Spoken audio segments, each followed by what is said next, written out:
Convolution describes how the input to a system interacts with the system to produce an output. Convolution is used in DSP to find the system response of a linear time invariant system LTI to arbitrary inputs. Everything and anything in DSPs are involved with convolution. If we know a system impulse response, then we can calculate using convolution the output from any possible input signal. This means if we know the system impulse, we know everything about the system. Convolution defines like this. It combines an input signal with impulse response of the system. There are 4 examples of convolution, which are amplification and attenuation, echo, derivative, and integral.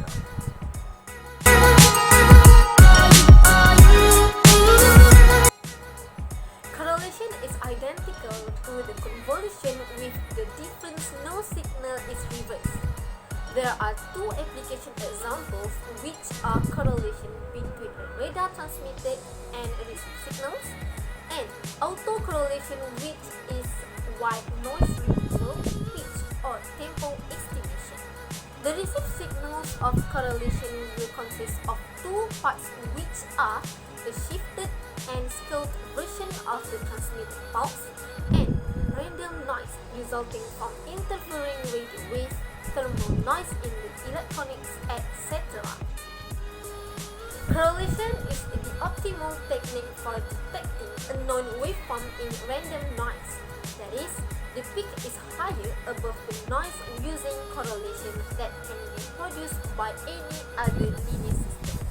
Using correlation to detect a known waveform is frequently called match filtering.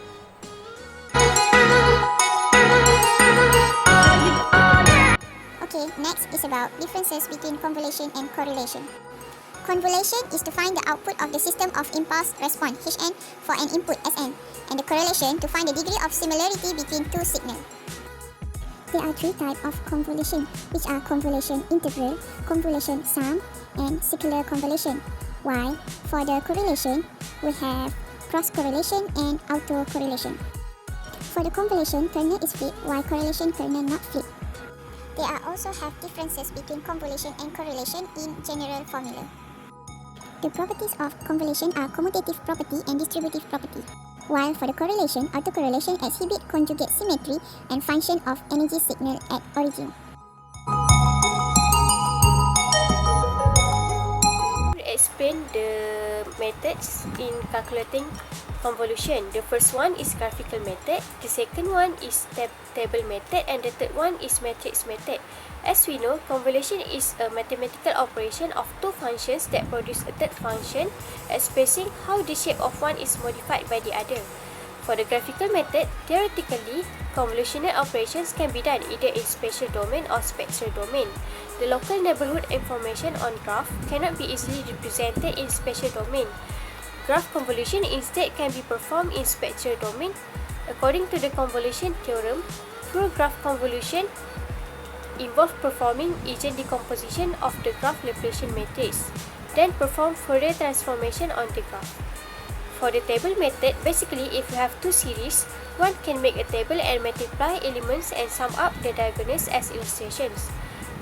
The diagonals should be color-coded, and this process will result in correct numbers of elements. And for the last method, which is matrix method, this is a possible way to get graph data or idea of it without using mathematical tools. Convolution is the treatment of a matrix by another one, which is called kernel. We will consider only 3 times 3 matrices that are most used, and they are enough for all effects that we want. If all border values of a kernel are set to 0, then the system will consider as 3 times 3 matrix. And B, for the first question A, we have calculated the convolution manually. So now we're going to implement it into the method of time. In this code, there will be 3 steps. So first step is set input from the user.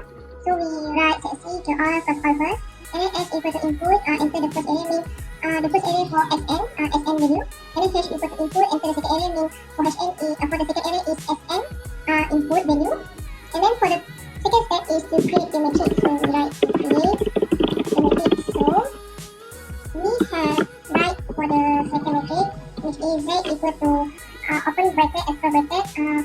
which means it's a code to store the particular output matrix. And then for this one, I equal to 1 double dot length x means we need all this element from the first to the last element. So G equal to H multiplied with SI means all the element of SI multiplied with H. And then N. So starting for the line 13, this is the code for the diagonal addition of element. So RC equal to size Z means our output matrix. So RC means row and column. So we write for this one for declaration first. And then this one is our while loop means to summing the diagonal element. And then lastly we display Y. So let me show you how this works. So we write this first. And then we write for the first array means 3, 11, 7, 0, negative 1,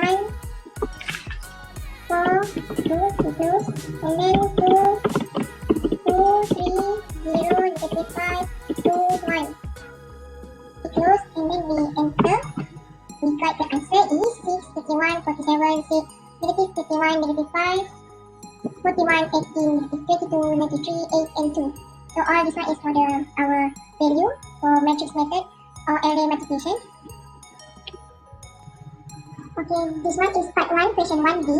In this code, we write the value of Sn and Hn in the editor window without writing any array. And then this one is we use y equal to convolution xh. And then we use subplot to plot the signal. So subplot 311, 312, 313 is to divide the figure into n by n grid and take the access in the position specified by t. So let me show you how this works. So we run. And then we got the output of the signal, and then this show the outputs in the graph of Sn, Hn, Yn. So A is Sn, B is Hn, C is Yn, the resultant signal. To compute this cross correlation manually into the MATLAB, the following code is written, and in this code we will have to write the values for x1, n1, x2 and also n2 in the common window. With this code written, we will be asked the first array and second array values. The next step is to create the matrix. Z equal to bracket is a code to store the particular output matrix. The I equal to 1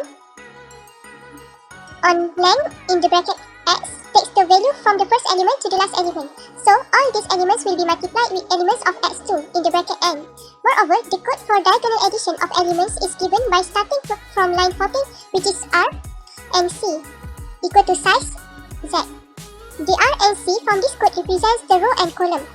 If you see in the common window, we need to enter the first sequence, which is 3, 11, 7, 0, negative 1, 4, and 2, and enter the time sample range which is 0 to 6. And we should enter the second sequence and enter the time sample range, and this is the resultant signal for the result. Explain on how to perform cross correlation via XCOR function in the MATLAB. First, we should declare x1 as the first sequence input and x2 as the second sequence input. And we should enter the code y equal to xCOR, x1 and x2.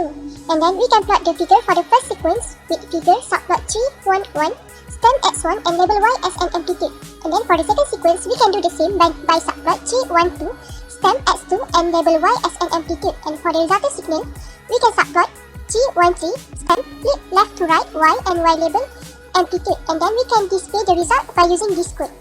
And if we evaluate the selection in the common window, we will be asked to enter the first sequence and the second sequence, and the resultant signal will be performed in the form of graph. If you can see the result here, the resultant signal is 2, 2, negative 5, 1, 8, 13, 1, negative 9, 17, 55, 34, and 6. And to compare, this result is similar with the cross correlation that we manually performed in the MATLAB before.